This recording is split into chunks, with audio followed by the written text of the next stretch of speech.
Yo, bartender. Bar's closed. Hey, yo, bartender, what's good, man? Let me get a drink, man. Let me get a shot. Hey, man, I know you just put up to the bar, but we closed.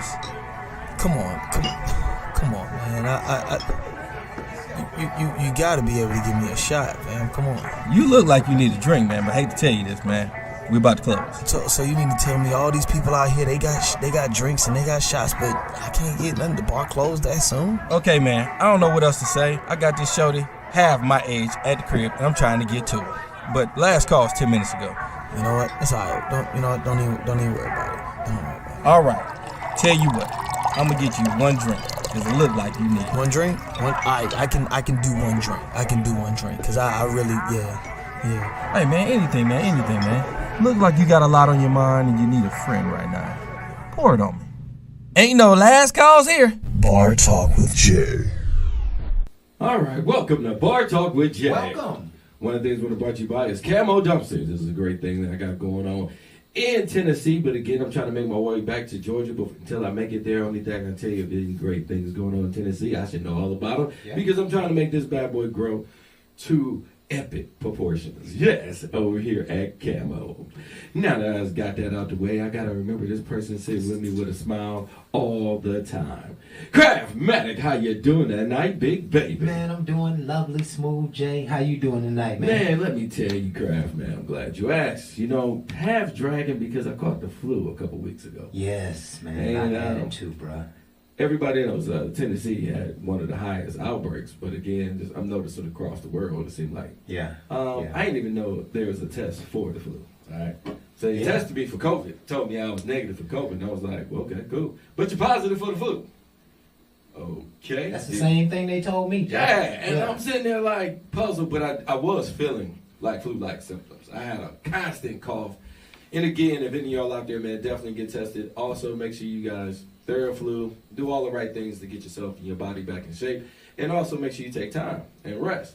Because again, that was one of the first things I went back to do. Is resting and realizing I gotta love me, take care of me. And that's exactly right, Jay. I like to say now I'm feeling definitely better, you know, just a tad bit dragging. I was out Christmas shopping, trying to get into the spirit. I love it, man. And doing my thing. But overall, man, I am blessed to be here, let alone blessed to be able to give gifts to everybody and also to be able to show that love and spirit. Absolutely, man. A great way to introduce our show. This is Bar Talk with Jay. My name is Craftmatic. This is my boy Smooth Jay. And we are here to give you just a fabulous dialogue. We want to get in underneath the surface of one of these topics. In fact, the topic for tonight we're going to be talking about is, are more single people becoming uncertain about relationships? Ooh. And so as we talk through this subject, we hope that our stories and our opinions can somehow liberate your mind and soul and give you a new idea, give you a more focused idea of what you want and how you're going to deal with the kind of situations that we'll be talking about tonight. This show is ultimately designed to be kind of therapeutic, which means that when you hear our stories, you know, you got to figure out what's good for you. Yes. And my hope is that you're going to come out of this show with a very clear conscience about how you're going to deal with being single or being in a relationship. And we have done hundreds of these shows, and I am more clear now than I've ever been, Jay, in my entire life. And so we hope that comes out the same way for you. Of course, we always start the show out with a prayer. And I know, Jay, did you want to do our prayer tonight? Knock him over the head, man. You getting back well, man. Let us know what your prayer was when you was down and out to get somebody else up in spirit. Yeah, okay. There are a lot of people who are not feeling well right now. And so let's just pray over those who need some spiritual healing, shall we? All right. Heavenly Father, we come into your presence right now just thanking you for all that you are. We thank you for your love and your protection. We thank you for your power and your grace. We thank you for everything that you do in us, through us, and for us. We're asking, Heavenly Father, tonight that you would inspire the health of all people. There are a lot of people who are sick right now, Lord, with the flu and with COVID and with sinusitis. They call it the triple pandemic going on, Lord. And we know that you are in control of this situation. We're asking, Lord, that you would heal those people who have no insight and no help and no support to heal themselves. Give them nourishment and give them strength. Give them confidence to overcome this, Lord. Give them the faith that they should see this through to the end. We're asking, Heavenly Father, that you would somehow cleanse away all of these nonsense germs that are going on in our environment. Yes. We ask that you would bind them and rebuke them, and that you would take them out of our environment. Allow us to be immune, Lord, to this nonsense, Lord, to the wiles of the enemy. Keep us whole, keep us complete, keep us filled with energy, keep us filled with love and compassion for this life.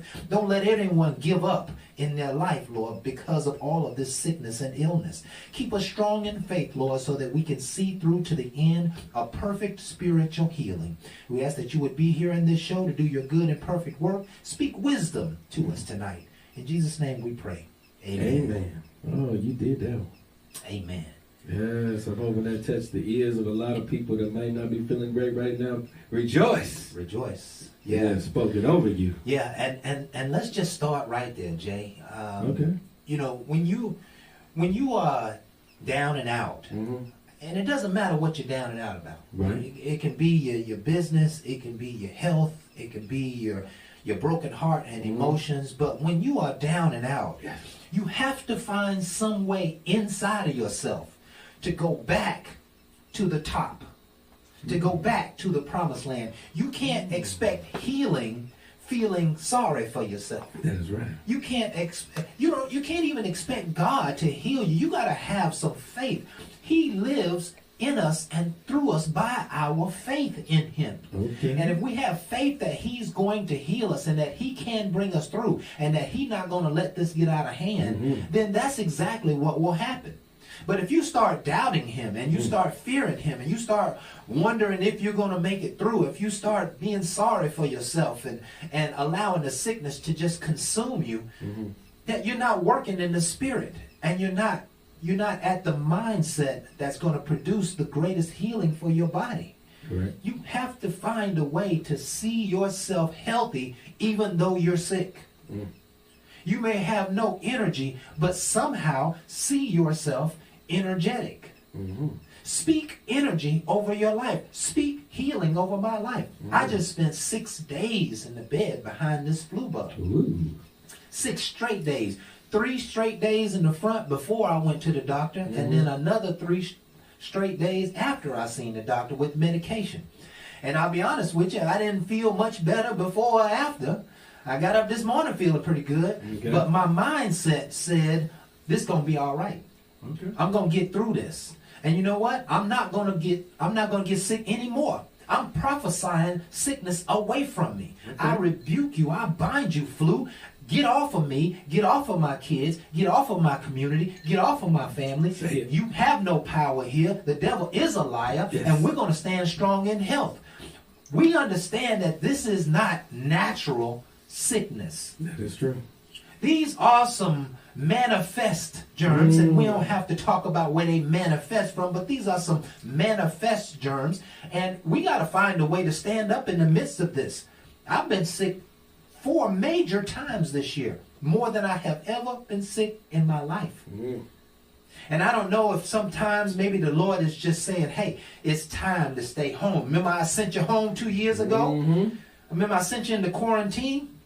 The quarantine ain't over, because sometimes he's got to do some things in the world, and he needs you to stay out the streets. He needs you to stay out of party mode. He needs you to stay out of everybody else's way and in everybody else's business and in everybody else's house. It's time, folks, that we shut down a little bit from the world, because there's some cleansing that has to take place in the world before we can get back out there.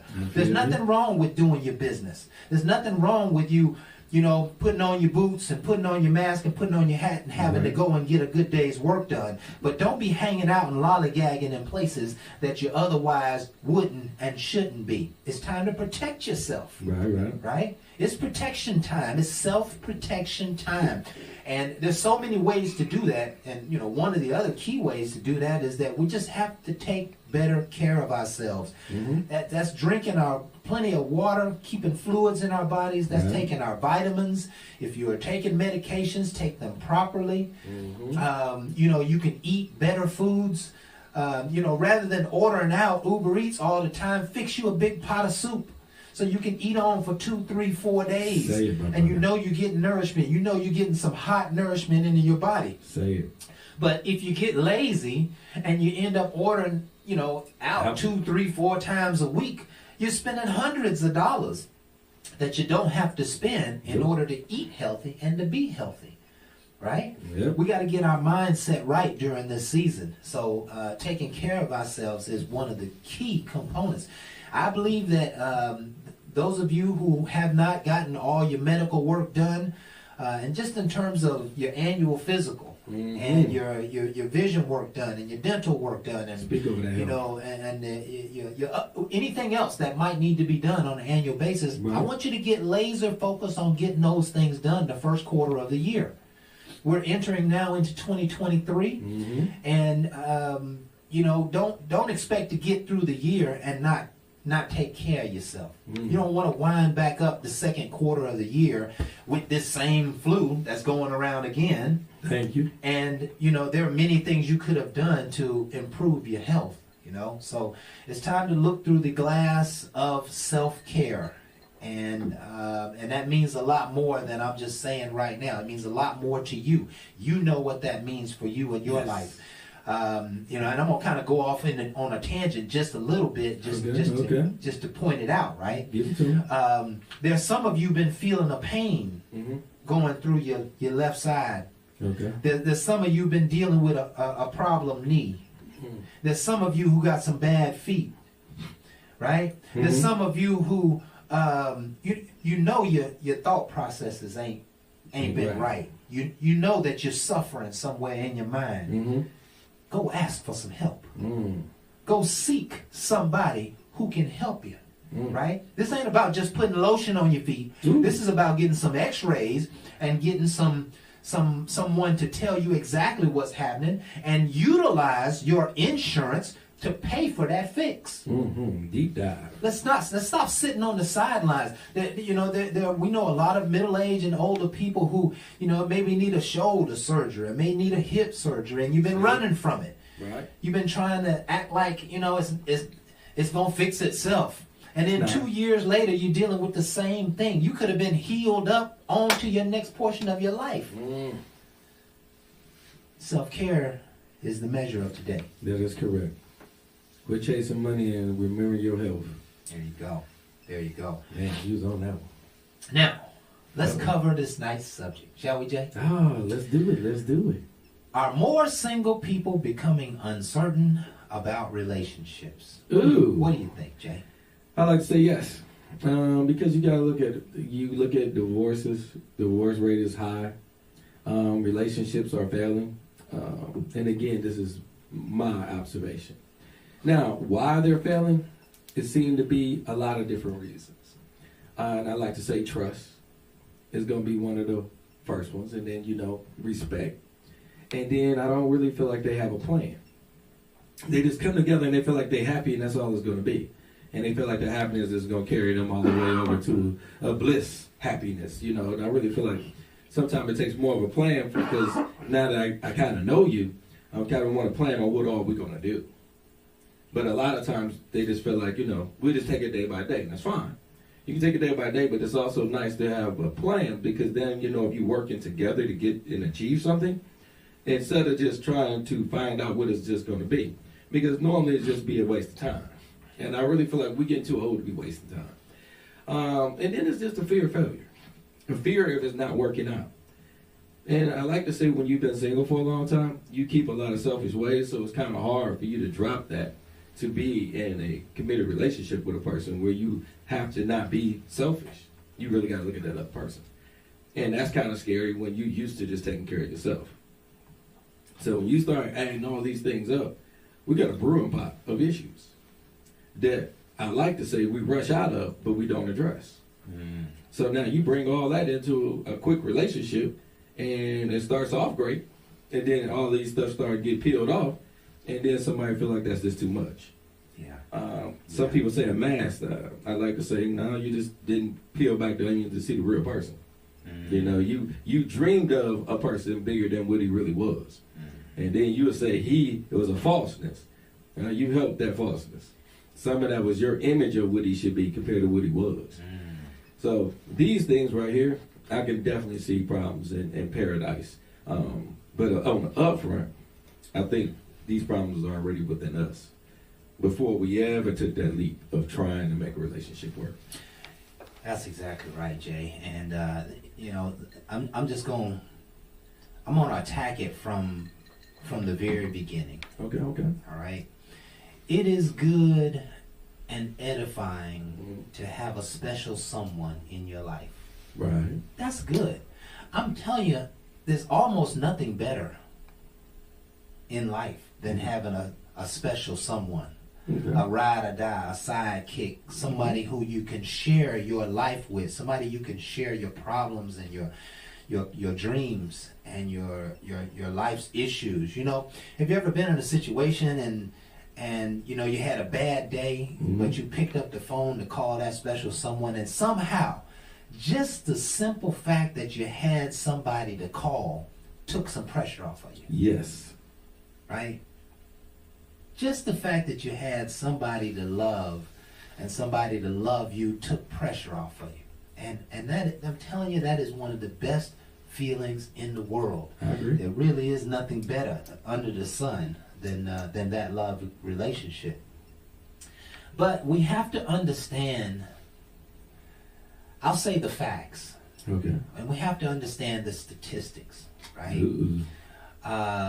Relationships are failing at an alarming rate. We know for many years now that half or more of all people who get married end in divorce. Okay.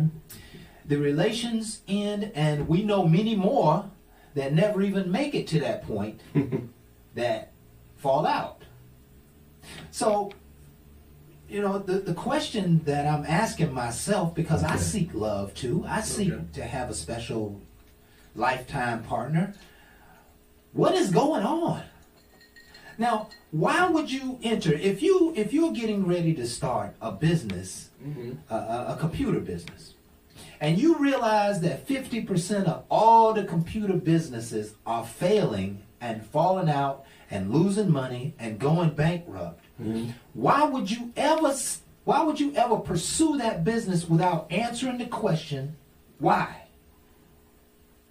It would be foolish to run in and start a computer business knowing that all the other computer businesses are failing and running out.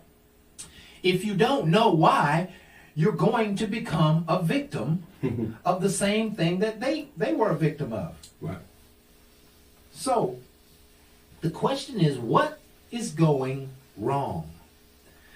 Well, there's a lot of things going wrong. And number one, you know, we all should ask ourselves the question, have you ever had a lifetime relationship of any sort? Think about that. You got to really think about that question, right? Have you ever been dedicated to one person for a lifetime? And now you are subject to their wants, their needs, their likes, dislikes, their attitudes, their frustrations, their dreams, their goals. They may be a little pushy. They may be selfish. Right? On the other side, they might be real giving and might be real helpful. Right? But typically, people who are real giving, it feels good for a while. However, they're not going to just keep giving. Right. At a certain point, they're going to start expecting. And if you are not able to deal with the expectations of a real giver, Right. it's going to be some conflict. I can see that coming. You see? Oh, I feel that. So I'm just encouraging you to ask yourself some really deep questions before you go into these lifetime commitments of love. They fall out for so many different reasons that it doesn't even make sense. But I admire those who still seek love, because that means that your love spirit hasn't been conquered by all of these other people's failures. Mm-hmm. Right? I agree. So how do you overcome those failures, Jay? How do you jump in and start dealing with it? Do you just jump in and then you just take it one day at a time? Or maybe should you start the relationship with some counseling? Counseling don't mean you go and sit in front of somebody. Counseling means you start working on the relationship right out front. Maybe you read a book together. Maybe you sit down and just have a number of intimate discussions about what you want and what you don't want. Maybe after you spend 3 or 4 or 5 or 6 months together, you sit down and you open the door. You just lay the carpet back and say, okay, I don't like this. Let's address it now, because if we don't address it now, it's going to become a real thorn when we're under matrimony. You all right? It's going to become something that could tear us down. So why don't we go ahead and address it right now? Almost nobody does that. I agree. Right? But, a pastor, a minister, a church will try to get you to start asking some of those questions. Start working on the relationship before the relationship needs to be worked on. Correct. Right? Because if you're going to own a nice car, I don't care how new it is, it's going to be maintenance from day one. You're going to have to care for it. You're going to have to plan to care for it. And you're going to have to define new tools. Maybe you need to cover it and brand new. Maybe you need to put certain type of gas in it because it's brand new. Maybe you need to protect the wheels with a certain solution because it's brand new. Maybe you need to wipe down the interior a little more because it's brand new. Maybe you need to keep the kids out of it for a little while because it's brand new. But either way, that relationship with that car is going to require some maintenance early in the game. And that's part of what we're dealing with here is that, young people are not able to see the pitfalls. True. And so they're walking right into these brick walls. We've all done it, right? But what typically happens, many of the relationships that last, 10, 20, 30, 40 years, those people can tell you stories. Go find somebody who's been married 10, 20, 30, 40 years and let them tell you some wisdom and some insight. That 30, 40-year insight just might save your marriage. Tell me about it. It might save your relationship. What are some things, Jay, that you wish you would have done before you got married? Took it more serious. Instead of just following a thought of what it should be, I didn't investigate. I didn't have clear understanding of marriage. So I figured, it'll make her happy. So I'm doing this to make a person happy and I guess just forget about my own. Just to run amok. I've been married for several years, but don't get me wrong. I just know if I would have went to it with more intense and more meaning, I think I would have got more out of it. Instead of going in there day by day, I'm a person that usually make things last, but that doesn't make it right. It doesn't make us a bliss. It didn't make us totally happy. Yeah. And marriage is not about happiness anyway. It never was. Ooh, wait a minute. Wait a minute. What did you say? What did you say? Hit you over the head again. People getting married thinking that's what a happiness is. But I'm going to be honest with you. It's not. It got nothing to do with happiness. But that's what people want to equate it to. And that's why you're going to fail at it. Because that's not what it is. It is a commitment. It is a lifelong commitment. And it's one of the ones that a lot of people are just saying, well, I can get a divorce. I don't have to stay in it. But in the eye of God, it is a lifelong commitment that you feel like you can just get out of because of adultery, because whatever reason you choose. But understand what's written, it is for the death do you part.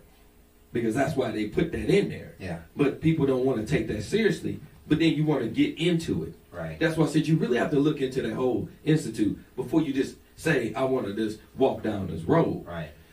Please have a clear understanding. Because if you have a clear understanding, y'all both can walk down it and understand what it means. Right. And then when you get mad, you understand it is no real leaving. Right. Right. You can separate and you can take time because everybody get their feelings. Get it. But to go over there with your girlfriend and tell your problems is going to lead you down a road that you don't need to do. They don't need to be in your business. You two need to work it out. Don't even go to your mom and dad. Because when you get married, that's what you do. You separate from them. So y'all two got to figure out how to make this plan work and let the world do the world. But we let the world in. We go on Facebook and want to tell everybody. Why? Everybody ain't your friend and everybody ain't going to care. But misery loves company. Yeah. So don't put your business out there. Work your business out with the one you love. Not necessarily with your best friend. I like to say you can counsel with anybody, but when it comes to your personal relationship, make it be about you too.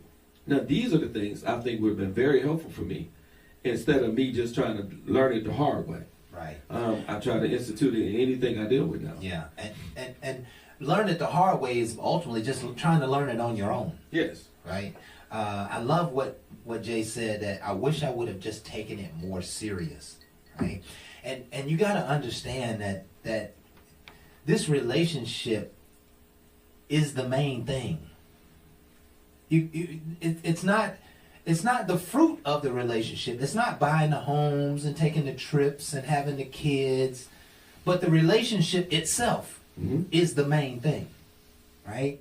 Yes. And if you I would love to ask two young people who are seeking to get married, and again, when they're seeking to get married, they have no clue what's going to happen. None of us have any clue what's going to happen, right? But you ask yourself the questions: do I love this person enough to be broke with them? Ooh. I mean, are you willing to eat peanut butter and jelly sandwiches for years because of this person? With this person. With the way this economy Right. going, bro, you better believe it. And that's a double-edged sword, because you might end up eating peanut butter and jelly sandwiches with this person because of a decision that they made. And they might have made that decision without you. Now you're in suffering because of this person who you love. Is your love going to change about this person now that you're in this situation? Yeah, it will. You'll be looking at them side eye. We know that it will, right? And a lot of marriages that last, they go through these very challenging things. Correct. They, when people get upset with one another, they have a tendency to want to go cheat. Excuse me. Okay. They have a tendency to want to leave. Mm-hmm. They have a tendency to shut down, not want to talk about the things that are going on in the relationship. Excuse me. No, you're fine. So contest your love before you get married. I agree. Contest the idea that I'm going to want to be with this person forever. And I don't even think people really listen to that forever. It's like a convenience. I'm going to be with this person until death do us part. That's forever. That's forever. Do you understand what Right. forever Not means? till somebody else come along better. Okay? Right. It is forever. Right. Through health and sickness. Yes. Normally you're healthy getting married. You're usually excited. Okay? Right. But there's going to be some dark days where health can play a factor on one of you guys. Absolutely. Can And change both of you. instantly. Absolutely. And that love or resentment you might have over decisions that y'all went through, now that person's health hits you. Right. Now you have to make some decisions, but leaving shouldn't be one of them. Yeah. And I like to say that's why we having a lot of these problems, because everybody put that option of leaving on the table, and it's not on the table. It's not on the table. It's not. It's not on the table. And when somebody put that on the table, they putting, to me, wrongness in front of spiritualness. Absolutely. That shouldn't even be. Absolutely. Now I understand Absolutely. under certain circumstances. Yeah. And But without them circumstances of physical abuse and some of the craziness of the world today, yeah. I am saying on the regular. Yes. Regular issues, because he's staying out late, she feel like he need to be doing this, and you decide, well, I'll just leave you. You're putting things on the table should never be on the table. Yeah. And then you wonder why it runs exactly amok, right. or you wonder why And it don't work. And you put those things on the table because it seems like there's nowhere else to go. There's nothing else to do. I done tried. I done talked to him. I done listened. I done been patient, and I've given in a dozen times. Mm-hmm. And it just seems like there's nowhere else to go, and so we run, right? And let me tell you, folks, my greatest regret to date. What's that? I'm 54 years old. My greatest regret to date was giving up on my ex-wife. And in my mind, all of these years I've been justified, but I've been suffering on the inside. I can understand that. I've been hurting on the inside all of these years because of that one decision I made. I wonder what my life would look like if I would have had more forgiveness. I wonder what my life would have looked like if I would have made the decision to stay another week, another month, another year. I wonder what my relationship with my kids would be like if I would have fought a little harder. You don't understand some of the decisions that you're making when you quit and when you give up, and it is not an option. I hope this is going to help somebody. Yes. Whether it be sooner or later, I hope I help you stay in the fight. The key is to stay in the fight. Yes.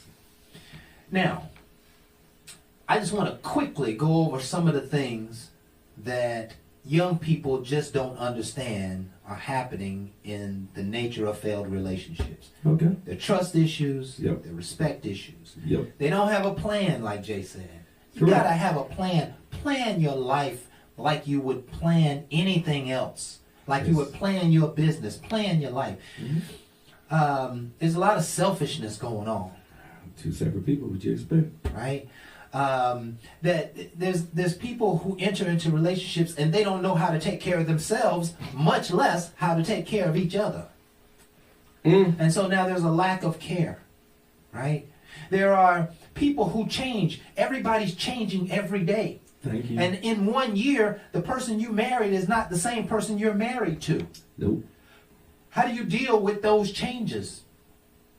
There are some people who don't take it serious from the beginning. It's just a great event. It's something that will bring us together, but after the marriage, there's nothing else to look forward to, Nope. right? Marriage is not about happiness, Say it. right? And let me tell you this, life is not about happiness. Life is about achievement. Marriage is about achievement.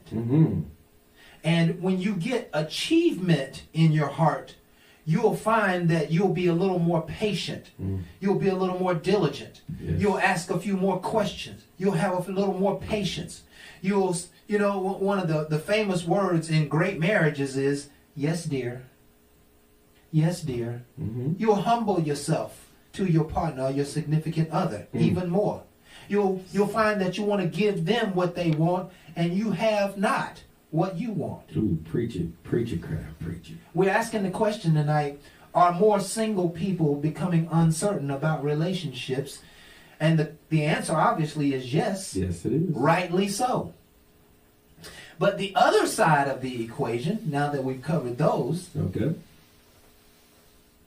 is that there's oftentimes too many options in front of you in the world nowadays. You know, at a certain point in life, you used to could meet a significant other, and y'all would just start working together and talking together and loving one another and hanging out.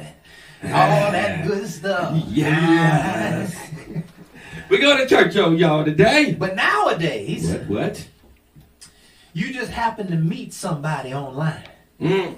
And the very day you meet this special one, you met 10 other other one. special ones. And now you gotta sift and cipher and decipher which one is gonna be the one that you want to hold on to. And then you get to a point where it's so good to hold on to so many other people Say that it. you decide you might want to try to hold Hold on to a couple. a few of them at a time. Say it, Crab. Ain't no love gonna be found there. No.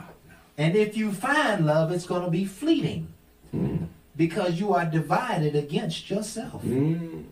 Spreading thin. How you gonna have a special someone and you can't sift through all the nonsense that is before you? Because you're too busy trying to be with everyone. Too busy trying to be with everyone. Sometimes having too many options is causing uncertainty in single folk about relationships. You nailed that one. Yes, sir. I've been there. Yeah, You are correct. I have been there too. And here's the phenomena. And this is truly a phenomenon. When you got somebody, everybody wants you. Oh, you snitching. But when you ain't got nobody, Seem like nobody wants you. don't nobody want you. Wait a minute. That one right there is a key thing that I've Listen. noticed. Is that just like how it really works? No, Because it seems like it happens a lot. It happens a lot, Jay, because it's, all I can say is a universal phenomenon, Okay. right?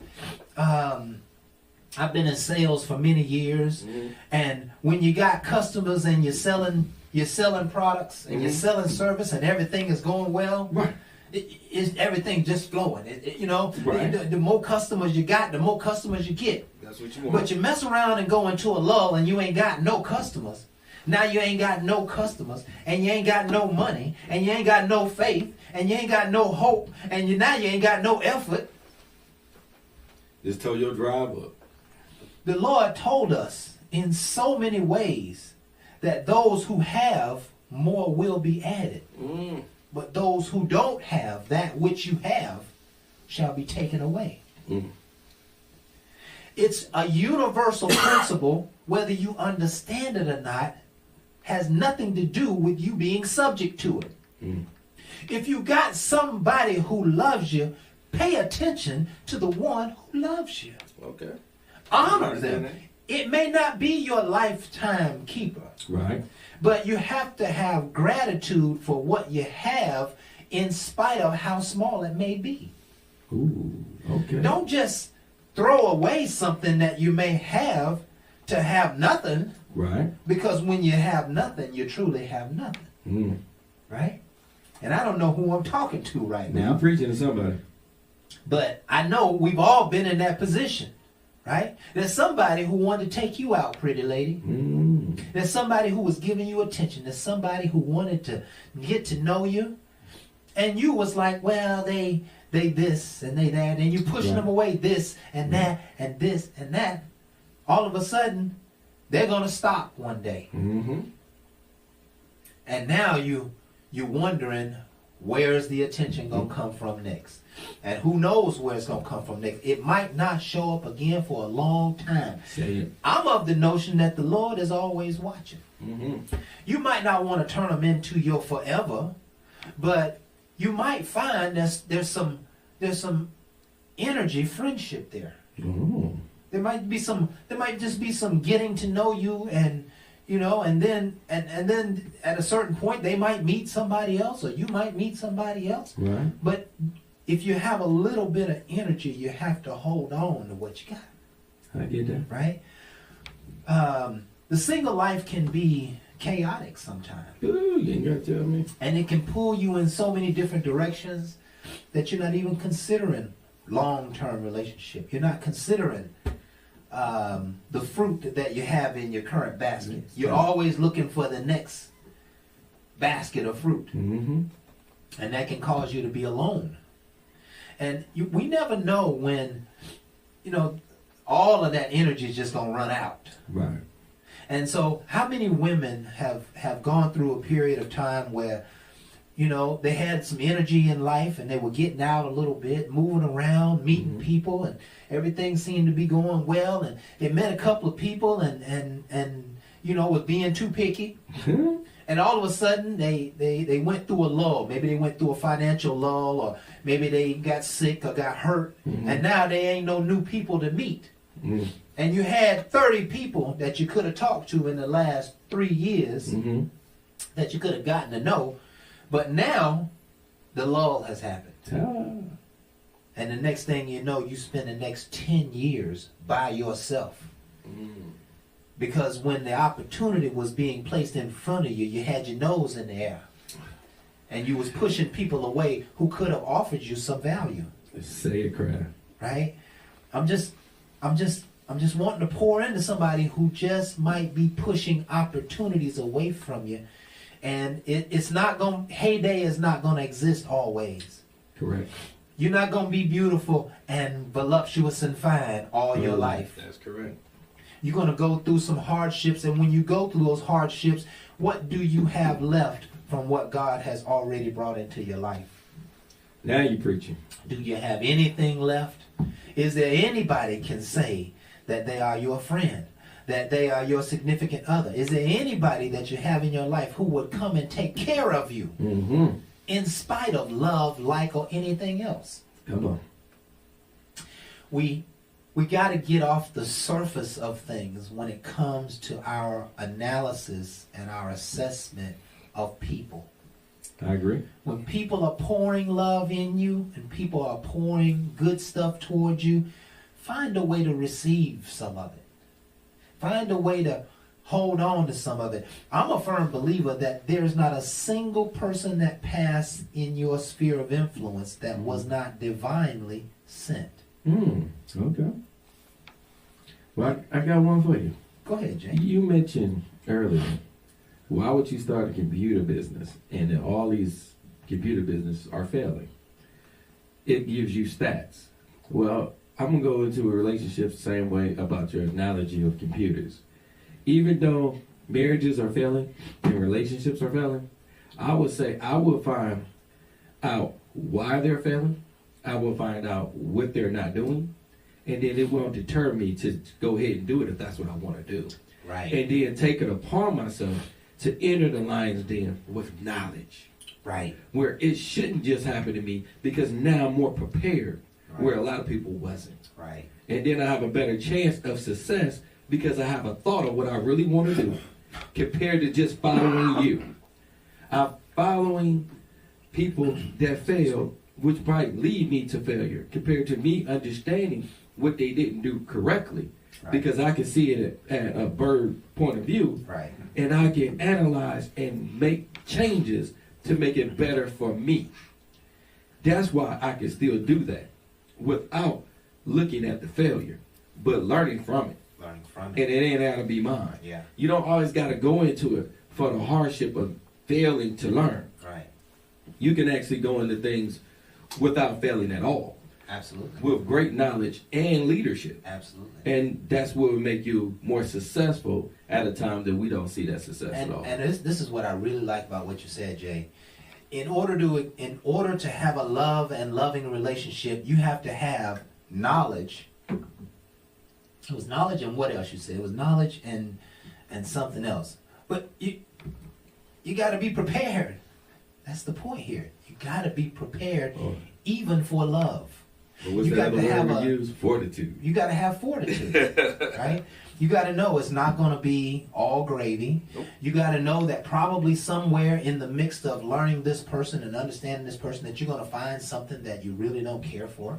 Correct. You're going to find something in their history, maybe something in their behavior or attitude. You may find something about how they handle problems. You know, some people have been running from their problems for years. Doesn't make them bad people.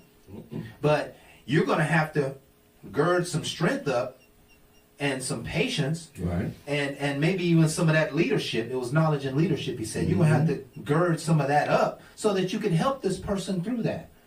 Because everybody's going to come with a hurdle, Yes. right? And if you've grown and you know that nobody's perfect, then you know, you're going to ask them to help you overcome your hurdle, and you're going to help them overcome their hurdle. But if you walk into that relationship thinking that there are no hurdles, you're almost doomed from the beginning. I agree. Right? Thinking it's a perfect person for you. Yeah. And you ain't perfect yourself. And you ain't perfect yourself. And you know, I'm going to just throw this out there because I think it's going to make sense to the whole scenario. They suggest that the longest lasting marriages are arranged marriages. Now, what we know about arranged marriages is that they've been choosing these people, the families have been choosing these people for long periods of time. Right. But what can we take from that? What we need to take from that is they go in with no back door. There is no out.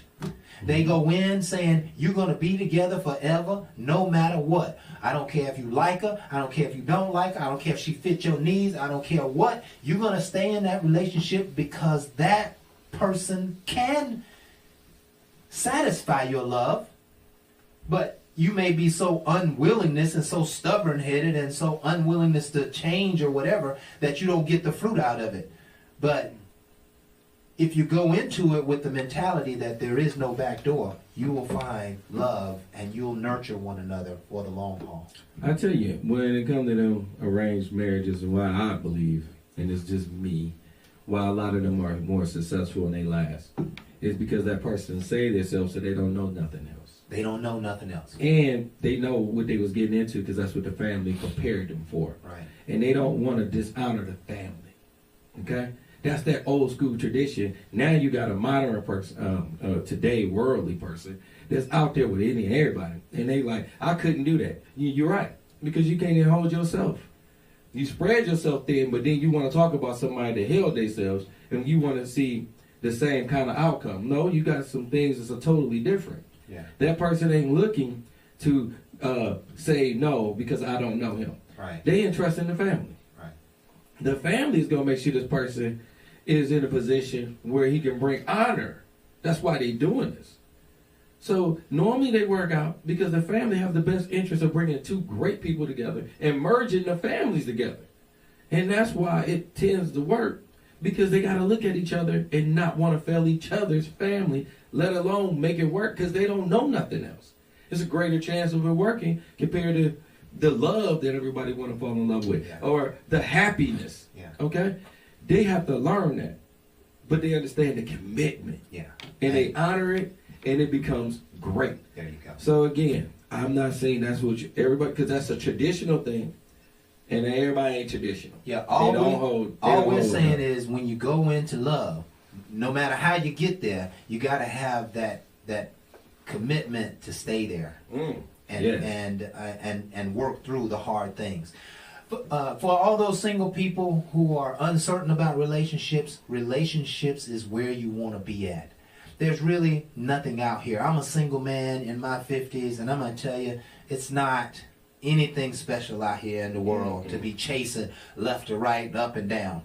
Find you a significant other and spend the rest of your life with them. That is worth the fight. That is worth the struggle. That is worth the toil. And let me tell you, in the midst of all of that is real love. And when you find real love, you have found a diamond in the rough. Say it again, Kraft. And I'll let it go at that. I mean, we can close on that one because that was perfect. And this has been Bar Talk with Jay. My name is Craftmatic. This is my boy Smooth J in the building. And of course, we hope this show has been liberating to your hearts and your souls and your spirits. We are here every Thursday from 7 to 8, Facebook Live. We've been here for the last 5 or 6 years. Please like, share, subscribe. Tell all your friends and family. Everybody. And continue to come and watch and participate in some of this great wisdom that we have. We do this show to be leaders in our own community. Why? Yes. Because we love you. We appreciate you. And with that, folks, We are out. Ain't no last